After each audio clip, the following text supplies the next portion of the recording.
Okay, so last night, at a really stupidly late time of night in the UK, which is where I live, the new Pokemon stuff got announced, and I was awake when it got announced and everything, and I was gonna record then and everything, but it was late and people were sleeping, and so on and so forth, etc., etc. So I forced myself to get a little bit of sleep, and now I'm gonna be talking about the new Pokemon stuff that got announced. So yeah, if I sound tired, it's because I only just woke up. But yeah, so to give a little bit of background, around about a year ago, during E3, Nintendo announced that they were working on a Pokemon RPG for the Switch, but we probably aren't going to see it anytime soon. Flash forward all the way to April 1st, and someone on 4chan leaks Pokemon Let's Go Pikachu and Pokemon Let's Go Eevee. No one believes it, because it's April 1st, why would they? But then, a few weeks later, Pokemon Let's Go Pikachu and Pokemon Let's Go Eevee get trademarked officially, and people were like, what? And so, flash forward all the way to yesterday, when Pokemon said they were having some kind of conference or whatever. And yeah, so, it's weird it was weird it was done like this. Maybe there was an actual reason, but like, usually this kind of thing is done in the form of a Nintendo Direct. And you may be like, but all they did was show a trailer and a couple other things. And yeah, but we've had Nintendo Directs live streamed that were just a trailer before, so I don't know why this wasn't a Direct. But yeah, so the first thing got announced, and so I was basically refreshing my Twitter feed over and over again to see all the new tweets and stuff that people were posting, because no Nintendo Direct, so gotta find out my information some other way. And so the first image goes up, of Pokemon Quest, which is a free-to-play mobile game, and I looked at the image and was like, this is probably going to be a free-to-play mobile game, and indeed it is. It's also for the Switch. Switch version comes out first. I think the Switch version is actually out right now, and the phone version comes out in a month or two. And it has like an isometric voxel art style. Whatever, I don't care. It's a free-to-play mobile game. Who cares? So after that is when we get to the part that's actually, like, already, just the part that's already interesting. Yeah, so they showed Pokemon Let's Go Pikachu and Let's Go Eevee. First they showed a few screenshots and stuff, but then we got the trailer. So we're just going to talk about the trailer, really, because the trailer is the most substantial piece of information we got during this entire thing. But it did show quite a bit. So the trailer started with someone playing Pokemon Go on their phone. And basically, yes, this game works with Pokemon Go. That's why it's called Pokemon Let's Go. You can trade Pokemon to and from Pokemon Go. And I'm going to be interested to see how that works, because right now that seems fairly broken. Like, I'm fairly certain people have some really powerful Pokemon on Pokemon Go. And so, having those from the get-go seems a bit overpowered. Maybe it's going to be... I assume we're going to have, like, the system where, oh, you need gym badges or whatever to be able to control Pokemon of a certain level. So, I imagine they're going to do that, but even then, still, being able to just trade everything directly to and from Pokemon Go seems a little bit overpowered. It gives people that have actually been playing Pokemon Go recently quite a big head start. So yeah, this is a remake of Pokemon Yellow. It's another Gen 1 remake, which is honestly my biggest problem so far. I don't really like this is another Gen 1 remake. I don't think that's an unpopular opinion. But yeah, I would have liked to see this move forward with Gen 4 or Gen 8. It has been announced that another main series Pokemon game will be released in 2019, so that's cool. And this is more like kind of a spin-off to test the waters and tide us over until then. And in terms of the spin-off and everything, yeah, that's a really interesting point.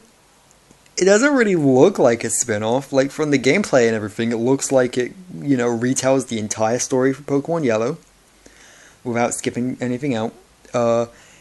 I've heard that wild Pokemon battles aren't going to be in the game, and it is just going to be trainer battles, and to do the wild battles you have to actually switch over to the phone app.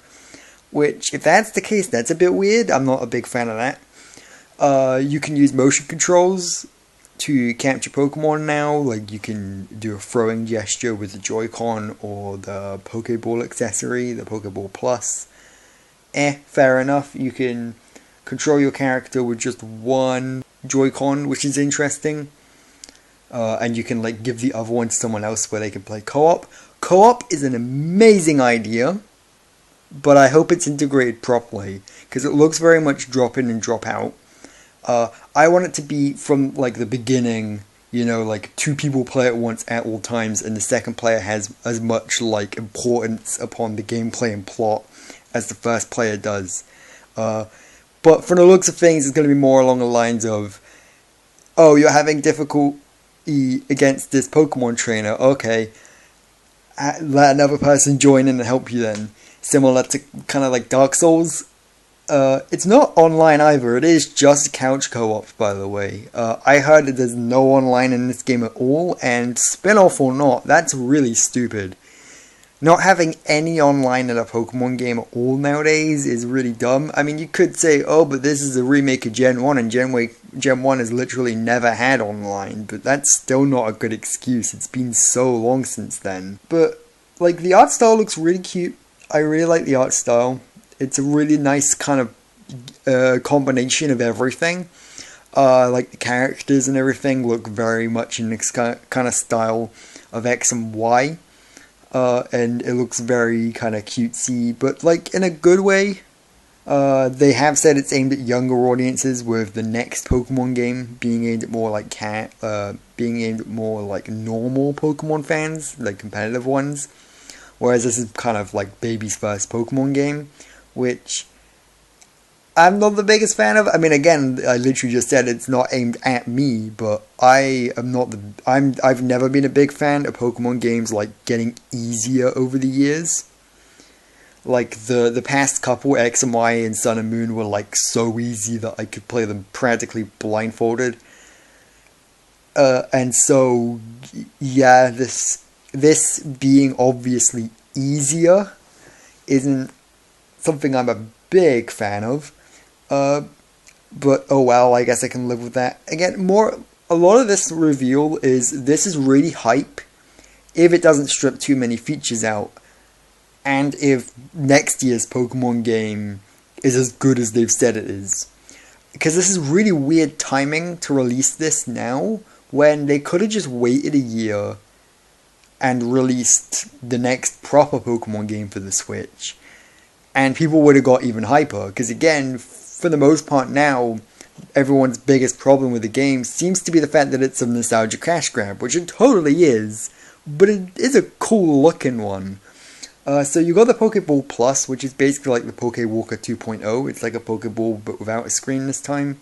You can use it again to throw and catch Pokemon. It's got HD Rumble, it connects to the app, and you can like kind of bring Pokemon around with you, and you can like use the HD Rumble to feel the Pokemon in the Pokeball, which is weird, but cool. As for that though, I don't know what else the Pokeball Plus does.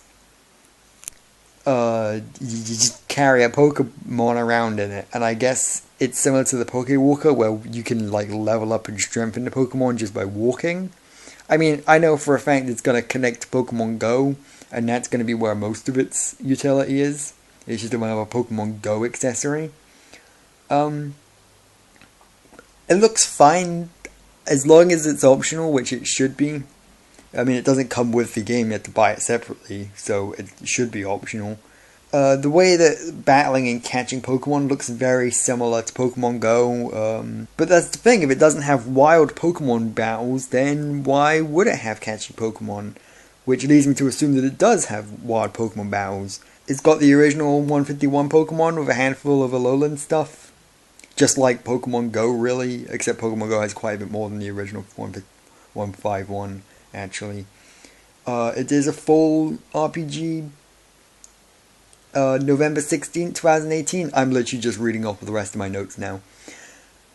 And bottom line, it looks really good. When the trailer first dropped, I got really excited. As time has gone on, I've settled down quite a bit more and realized, oh, this is a spin-off. It's probably not going to be as fully featured as I want it to be. But then Nintendo went out of their way to say, oh, don't worry, if this game isn't as fully featured as you want it to be, there is going to be another one next year. Which, I mean, I thought they learnt this lesson with Ultra Sun and Ultra Moon, right? That if you release too many similar Pokemon games within too short a time span, that no one's going to give a shit anymore. Because that was everyone's problem with Ultra Sun and Ultra Moon, is it came out like a year after Sun and Moon, but was more or less the same game. And I do like that this one is changing things, but this very much looks like the kind of testing, oh, do people actually like what we're doing with this? So that we can put this stuff in the next Pokemon game kind of thing. Like this, see, now that I think about it, this does feel like a very kind of fillery game. And setting it in the first gen is a really good way of testing that stuff, because you have something to directly test it, like compare it to, and also it's gonna sell anyway because it's got like Pikachu on the box art. But yeah, other than that, there's not much else to really say. It's just, I mean, what this does for the anime, I don't know if it's gonna change anything with the anime. Honestly, I think the anime is gonna change when the next Pokemon game comes out. But yeah, no, it looks good. It's fully priced. It's like $60 and everything, so it should have enough features and stuff to justify itself. Again, it looks like it has most of the main story from Yellow, which, thank God, because again, that game is really old, so if it doesn't have at least all of the features that game had, then wow. But yeah, no, it looks really interesting. I'm definitely going to keep my eye on it. I imagine we'll be seeing like extended gameplay looks at it during E3 or whatever. But yeah, other than that, I will say, if there's one thing that they haven't announced for it yet that I want to see, it's character customization. Again, my thing has been, ever since X and Y, I've realized just how much character customization gets me way more invested in Pokemon. So I want that too. The default trainer designs look cool already, but like, I still want character customization and stuff. As many character customization options as possible. Again, that might be a thing that's more focused on in the next Pokemon game. So we'll see. We haven't seen anything hinting towards character customization, but I don't see why they wouldn't have it, right? I mean, Alpha and Omega didn't have it, so I guess it stands to reason this might not as well. I don't know why. I feel like every Pokemon game now should have character customization, but maybe that's just something that I care about way more than other people do. But yeah, that is Pokemon Let's Go Pikachu and Let's Go Eevee. I'm very interested in it. I used to be hyped yesterday. I'm less hyped now, but I'm still kind of excited to see what they do with it. There is every chance it could end up being a fairly, like, depthless spin-off, because that's basically what it's trying to be. But I'm willing to hear them out. The trailer that they showed was good enough for me to be interested. So yeah, yeah.